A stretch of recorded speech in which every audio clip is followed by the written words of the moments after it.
Hello my dear students, welcome back to my YouTube channel SSDL math point.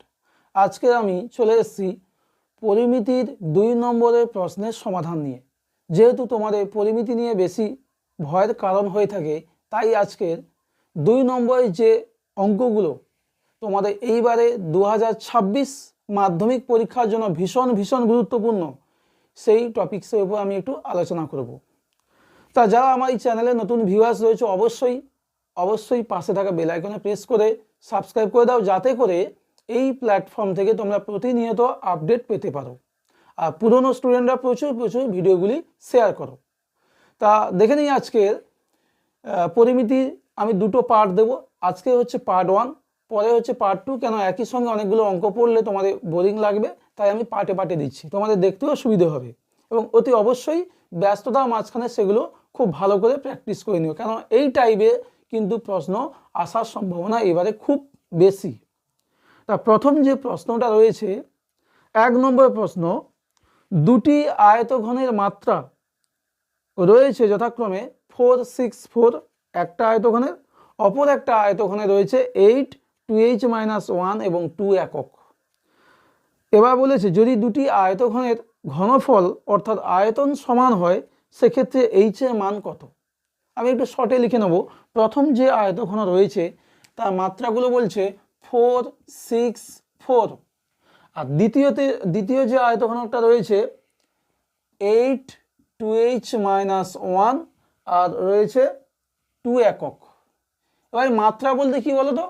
মাত্রা বলতে বেটা দৈর্ঘ্য, প্রস্থ, উচ্চতা, তিনটে রয়েছে পরপর।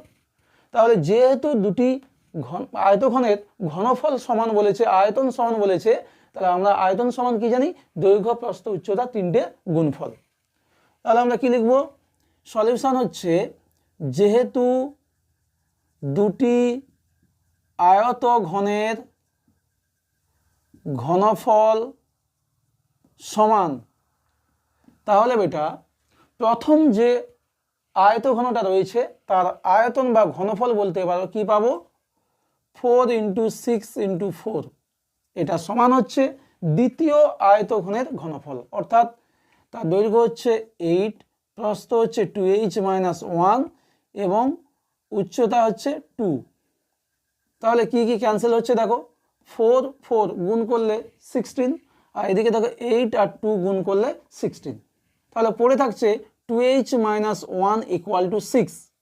তাহলে আমরা পেয়ে যাচ্ছি 2h = 6 + 1 বা h = 7, আর 2 থেকে পেয়ে যাব 7/2 অর্থাৎ 3.5। তাহলে আমাদের যে h এর মান নির্ণয় করতে বলেছিল, h এর মানটা বেটা কত আসছে? 3.5। এবং এই টাইপের অঙ্কগুলো কিন্তু ভীষণ এইবারে পরীক্ষার জন্য খুবই গুরুত্বপূর্ণ। 2 নম্বর অঙ্ক যেটা রয়েছে, এটাও কিন্তু ভীষণ গুরুত্বপূর্ণ একটা অঙ্ক। বলেছে কি, একটি ঘনকের প্রত্যেকটি ধারের দৈর্ঘ্য 50% বৃদ্ধি পেলে ঘনকটির সমগ্র তলের ক্ষেত্রফল শতকরা কত বৃদ্ধি পাবে? কি বলেছে? যা ধার ছিল প্রত্যেকটা ধারকে 50% করে বাড়িয়েছে। 50% বলতে অর্ধেক। তাহলে তার সমগ্র তলের ক্ষেত্রফল শতকরা কত বৃদ্ধি পাবে? তা দেখো, প্রথমে ধরে নিচ্ছি, ধরি ঘনকের প্রতিটি বাহুর দৈর্ঘ্য তুমি a ধরতে পারো, আবার কেউ 2a ধরতে পারে। আমরা এখানে বেটা 2a ধরবো, কেননা 50% বৃদ্ধি বলতে অর্ধেক। a ধরলে a/2, ক্যালকুলেশন একটু জটিল হবে, আর 2a ধরলে তার অর্ধেক a, তাহলে আরো খুব সহজ হবে। তা ধরে দিচ্ছে সেই কারণে 2a একক। তাহলে প্রথমে ঘনকের সমগ্র তলের ক্ষেত্রফলটা কত চলে আসবে বেটা? সমগ্র তলের ক্ষেত্রফল 6 × বাহু স্কয়ার, তাই তো বেটা? 6 × বাহু স্কয়ার বলতে 6 × চলে আসছে 2a হোল স্কয়ার বর্গ একক। তাহলে চলে আসছে 2a স্কয়ার বলে 4, আর 6 24a স্কয়ার বর্গ একক। এটা আসছে বেটা সমগ্র তলের ক্ষেত্রফল। এরপরে দেখো, বাহুটাকে 50% বাড়িয়েছে। তাহলে নতুন যে ঘনকটা আমরা পাবো, নতুন ঘনকের প্রতিটি বাহুর দৈর্ঘ্য আমরা পেয়ে যাব 2a ছিল, বাড়িয়েছে a, 2 এর 50% অর্থাৎ 2 এর অর্ধেক। সুতরাং আমরা পেয়ে যাব 2 এর অর্ধেক বলতে a। তাহলে নতুন যে ভ্যালুটা চলে আসছে 3a একক। এখন আমরা নতুন সমগ্র তলের ক্ষেত্রফলটা দেখে নেব কত আসছে। অতএব নতুন সমগ্র তলের ক্ষেত্রফল একই রকম 6 ইন্টু বাহু স্কোয়ার 3 এর হোল স্কোয়ার বর্গ একক। তাহলে 3 3 9 6 54 স্কোয়ার বর্গ একক। তাহলে কত বাড়ছে বেটা? দেখো অতএব সমগ্র তলের ক্ষেত্রফল শতকরা বৃদ্ধি। তা বৃদ্ধিটা আগে দেখে নেব। বৃদ্ধিটা কত? দেখো 54 স্কোয়ার হয়েছে, আগে ছিল 24 স্কোয়ার। মাইনাস করলে আমরা পেয়ে যাব বৃদ্ধি। আর আগে কত ছিল বলতে প্রাথমিক 24 স্কোয়ার ইন্টু 100।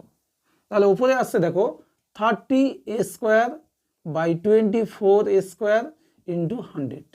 তাহলে কাটাকুটি করলে দেখো বেটা কি চলে আসছে, স্কোয়ার ক্যান্সেল হয়ে যাচ্ছে, 6 4 24, 6 5 30 আর 4 25 100। তাহলে 25 5 125। তাহলে শতকরা সমগ্র তলের ক্ষেত্রফলটা কত বৃদ্ধি পেল বেটা? 125 বৃদ্ধি পেল। 3 নম্বর প্রশ্নে বলেছে 3টি নিরেট ঘনক যাদের প্রত্যেকটির ধারের দৈর্ঘ্য যথাক্রমে 3 সেমি, 4 সেমি ও 5 সেমি, এইরকম 3টি ঘনককে গলিয়ে একটি নতুন নিরেট ঘনক তৈরি করা হলো। তাহলে নতুন ঘনকটির প্রত্যেকটি ধারের দৈর্ঘ্য কত? দেখো যেহেতু 3টে ঘনককে গলিয়ে নতুন একটা নিরেট ঘনক বানিয়েছে, তারপর নতুন যে ঘনকটা পেয়েছে তার আয়তনটা কি হবে? পূর্বের যে 3টি ঘনক ছিল তাদের আয়তনের সমষ্টির সঙ্গে সমান। তাহলে দেখো আমরা বাহুগুলো কত রয়েছে? 3 সেমি, 4 সেমি ও 5 সেমি। তাহলে বেটা 3 সেমি বাহুর ঘনকের আয়তন কত পাবো বেটা? ঘনকের আয়তন বলতে বাহুর কিউব, তাহলে 3 কিউব ঘন সেমি। একই রকম 4 সেমি বাহুর ঘনকের আয়তন হবে 4 কিউব, আর 5 সেমি বাহুর হবে 5 কিউব। ধরি নতুন যে ঘনক তার বাহুর দৈর্ঘ্য, ঘনকের বাহুর দৈর্ঘ্য a সেন্টিমিটার। অতএব নতুন যে ঘনকটা তার আয়তন আমরা পেয়ে যাব a কিউব। সেটা কার সঙ্গে সমান? যেহেতু 3টে ঘনককে গলিয়ে নতুন ঘনক বানিয়েছে, 3টে ঘনকের আয়তনের সমষ্টি, অর্থাৎ 3 cube plus 4 cube plus 5 cube.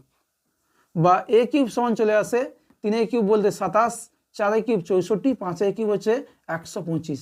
যোগ করলে চলে আসছে দেখো 7 4 11 5 16, হাতে 1 2 3 6 9 2 11, হাতে আছে 1 1 2 216। তাহলে a কিউব সমান আমরা পেয়ে যাচ্ছি 216 বলতে 6 কিউব লিখতে পারি, আর a সমান 6। তাহলে নতুন যে ঘনকটা আমরা পেলাম তার বাহুর দৈর্ঘ্যটা কত চেয়েছে বেটা? নতুন ঘনকের প্রত্যেকটি ধার অর্থাৎ বাহুর দৈর্ঘ্য আমরা পেয়ে যাচ্ছি 6 সেন্টিমিটার। ঠিক আছে। 4 নম্বর প্রশ্নে বলেছে একটি লম্ববৃত্তাকার চোঙাকৃতি স্তম্ভের বক্রতলের ক্ষেত্রফল 264 বর্গমিটার এবং আয়তন হচ্ছে 924 ঘনমিটার। তাহলে স্তম্ভের ভূমির ব্যাসার্ধ কত? দেখো বক্রতলের ক্ষেত্রফল হচ্ছে 2 পাই RH, অর্থাৎ ব্যাসার্ধ এবং উচ্চতা রয়েছে, আর আয়তন হচ্ছে পাই আর স্কোয়ার এইচ। সেখানেও কি রয়েছে? উচ্চতা রয়েছে এবং ব্যাসার্ধ রয়েছে। আমাদের জানতে চেয়েছে ব্যাসার্ধ, তাই সেটা তো অবশ্যই ধরবো, সঙ্গে উচ্চতাটাও আমরা ধরে নেব। ধরে নিচ্ছি স্তম্ভের উচ্চতা এইচ, এককটা কি রয়েছে বেটা? একক রয়েছে মিটার হবে, এবং ব্যাসার্ধ আর মিটার। তাহলে বক্রতলের ক্ষেত্রফল রয়েছে 264। আমরা বক্রতলের ক্ষেত্রফল জানি 2 পাই আর এইচ, 264, এটা 1 নম্বর দিলাম। আয়তন হচ্ছে পাই আর স্কোয়ার এইচ, সেটা রয়েছে 924, এটা 2 নম্বর দিলাম। যেহেতু আমাদের আর এর মানটা নির্ণয় করতে হবে, এখান থেকে 1 ও 2 নম্বর সমীকরণকে কাজে লাগিয়ে তাই আমরা ডিভাইড করব। আগে 2কে 1 দিয়ে ভাগ করছি, 2 ডিভাইডেড বাই 1 থেকে পাই। বাম দিকে ভাগ করলে pi r square h by 2 pi r h. ডান দিকে দেখো 924 বাই 264। তাহলে উপর নিচে পাই ক্যান্সেল হবে, এইচ ক্যান্সেল হবে, আর একটা আর ক্যান্সেল হবে, পড়ে থাকবে আর বাই 2। এখানে যদি আমরা কাটাকুটি করি 11 দিয়ে, 11 2 22, 11 4 44, 11 8 88, আর 4 গেলে 11 4 44। 4 কাটাকুটি করলে বা 12তে কাটছে, 12 2 24, 12 7 84, অর্থাৎ 7 বাই 2। 2 দিকে নিচে যে 2 রয়েছে ক্যান্সেল হলে আমরা পেয়ে যাব আর ইকুয়াল টু 7। আমাদের জানতে চেয়েছিল কি, জানতে চেয়েছিল স্তম্ভের ভূমির ব্যাসার্ধ, এবং সেটা আমরা কত পেলাম বেটা, 7 মিটার। ওকে, 5 নম্বর প্রশ্ন বলেছে লম্ববৃত্তাকার একটি চোঙের ভিতর কিছু পরিমাণ জল রয়েছে। 3 সেমি বাহু বিশিষ্ট একটি নিরেট ধাতব ঘনক ওই জলে সম্পূর্ণভাবে নিমজ্জিত করা হলো। তাহলে জলের উচ্চতা 8 সেন্টিমিটার উপরে উঠে আসে। চোঙটির ভূমির ব্যাস 12 সেন্টিমিটার হলে এইচ এর মান কত? আমি ছবিটা একটু এক্সপ্লেন করে দিই। একটা চোঙ রয়েছে, এই চোঙের ভেতরে কিছুটা জল রয়েছে, তা এই পর্যন্ত আমার জল ছিল। এবার কি, একটা ঘনক আমি ডুবিয়েছি, ঘনক ডোবাতে জল তলটা এতটা বেড়ে গেছে, সেটা কত, 8 সেন্টিমিটার। আর কি বলেছে, যে চোঙের ভূমির ব্যাস 12 সেন্টিমিটার, ভূমির ব্যাসটা হচ্ছে 12, তাহলে ব্যাসার্ধ হবে 12/2 অর্থাৎ 6 সেন্টিমিটার। আরও বলেছে যে ঘনকটা আমরা ডুবিয়েছি তার বাহু হচ্ছে 3 সেন্টিমিটার, এর বাহুগুলো হচ্ছে 3 সেন্টিমিটার। তাহলে দেখো এখানে আমরা আর্কিমিডিসের সূত্র অ্যাপ্লাই করব, যে যে পরিমাণ জলটা বেড়েছে সেটা ঘনকটা ডোবানোর ফলে, তাহলে ঘনকের আয়তন হবে বৃদ্ধিপ্রাপ্ত জলের আয়তন। আমরা প্রথমে ঘনকের আয়তনটা নির্ণয় করে নিই। ঘনকের আয়তন, বাহু রয়েছে 3 সেন্টিমিটার, তাহলে আয়তন হবে 3/3 ঘন সেমি, সমান কত এটা, 27 ঘন সেমি। এবার দেখো যে পরিমাণ জলটা হচ্ছে বৃদ্ধি পেয়েছে তার উচ্চতা বলেছে 8 সেন্টিমিটার, তাহলে লিখছি এটা বৃদ্ধিপ্রাপ্ত জলের আয়তন। চোঙের রয়েছে, তাহলে চোঙের আয়তনের সূত্র আসবে পাই আর স্কয়ার এইচ। পাই ব্যাসার্ধ দেখো 12/2 এর হোল স্কয়ার ইন্টু উচ্চতা বলেছে এইচ ঘন সেমি, তাহলে কি আসছে বেটা, pi into 6 square into H ঘন সেমি। অতএব এই দুটো আয়তন সমান হবে আর্কিমিডিসের সূত্র অনুযায়ী, তাহলে pi into 6 square into H সমান 27, তাহলে পেয়ে যাচ্ছি এইচ সমান 27 বাই পাই বলতে 22/7, আর এবারে চলে আসবে 7/22 ইন্টু 1/6 স্কয়ার বলতে 36। আর যদি আমরা কাটাকুটি করি, 9 3 27, 9 4 36, তাহলে চলে আসছে দেখো এইচ সমান 7 3 21/88। ঠিক আছে, এটাই হচ্ছে আমাদের উচ্চতার পরিমাপ বেটা। তাহলে এইচ আমরা সমান কত পেলাম, এইচ সমান হচ্ছে আমরা পেলাম 21/88 সেমি। এইচ সমান 21/88 সেমি। 6 নম্বর প্রশ্নে রয়েছে যে চোঙের ভূমির পরিধি 44 মিটার এবং উচ্চতা 14 মিটার, তার পার্শ্বতলের ক্ষেত্রফল, পার্শ্বতল বলতে বেটা বক্রতল বলেছে, তাহলে বক্রতলের ক্ষেত্রফলের সূত্র আমরা কি জানি, 2πr/h।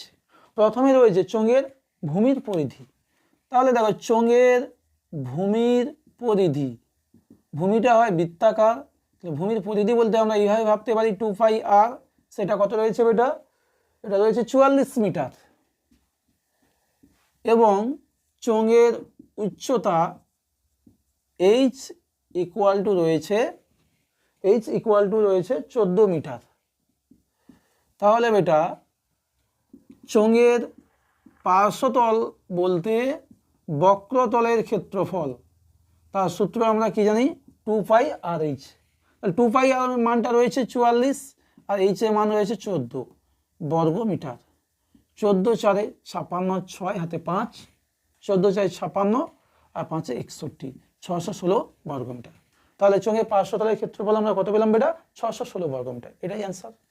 এরপর আমরা 7 নম্বর প্রশ্নটা দেখে নেব।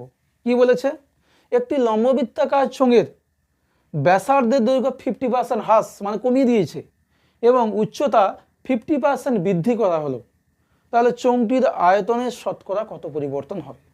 দেখো ব্যাসার্ধ হচ্ছে 50% হ্রাস করেছে আর উচ্চতা 50% বাড়িয়েছে, তাহলে প্রথমে ধরে নিই,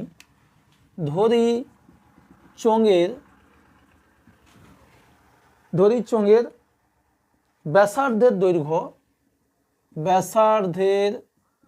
দৈর্ঘ্য যেহেতু 50% বলেছে, তাহলে আমরা 2r ধরে নিচ্ছি একক, এবং উচ্চতাও 2h একক ধরে নিচ্ছি। ঠিক আছে, অতএব চোঙের আয়তনের সূত্র কি জানি বেটা, পাই আর স্কয়ার এইচ।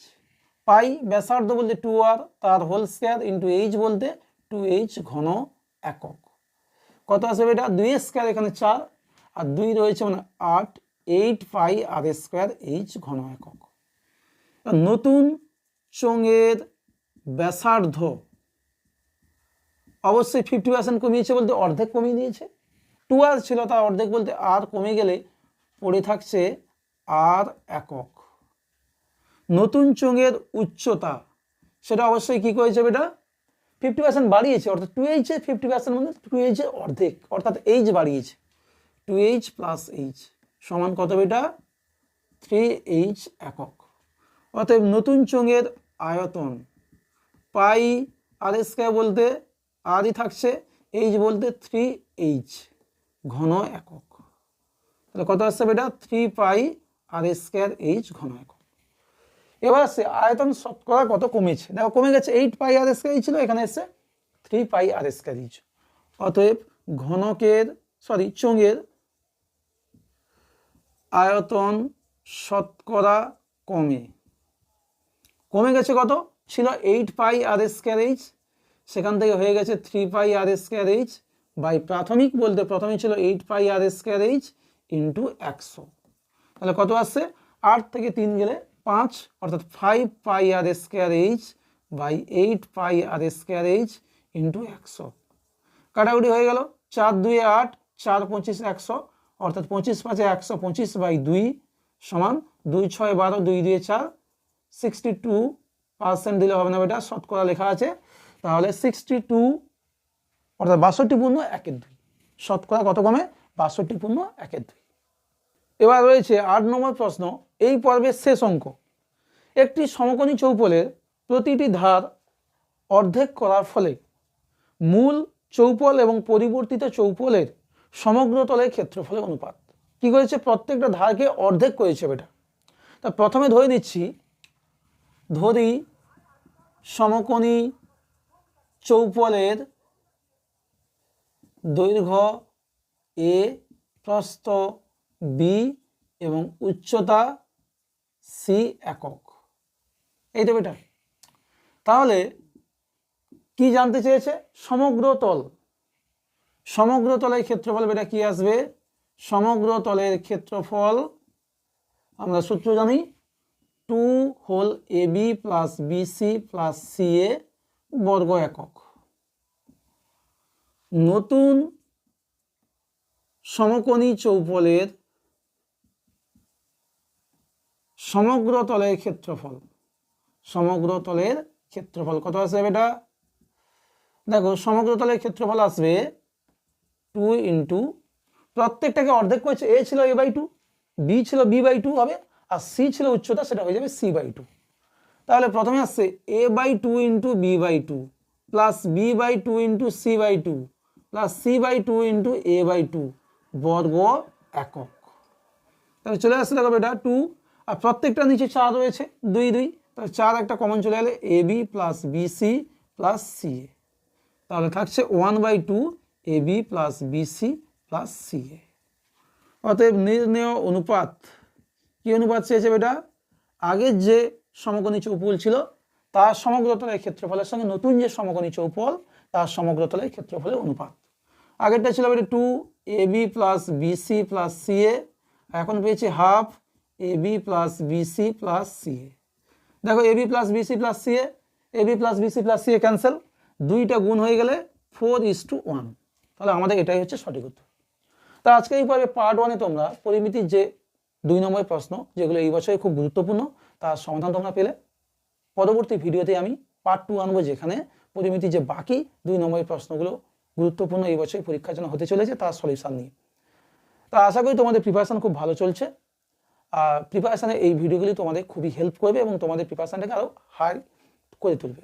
তা যাই হোক, যদি তোমাদের এই ভিডিওটি ভালো লাগে এবং তোমাদের প্রিপারেশনে কাজে লাগে, অবশ্যই পাশে থাকা বেল আইকনে প্রেস করে সাবস্ক্রাইব করে যুক্ত হয়ে যাও। আর অলরেডি যে যুক্ত হয়ে থাকো তার লাইক কমেন্ট শেয়ার করো এবং তোমাদের পরিচিত বন্ধুদের মধ্যে প্রচুর শেয়ার করো। তা চলো আজকের পর্বটা এখানে শেষ করছি। Thanks for watching, tata.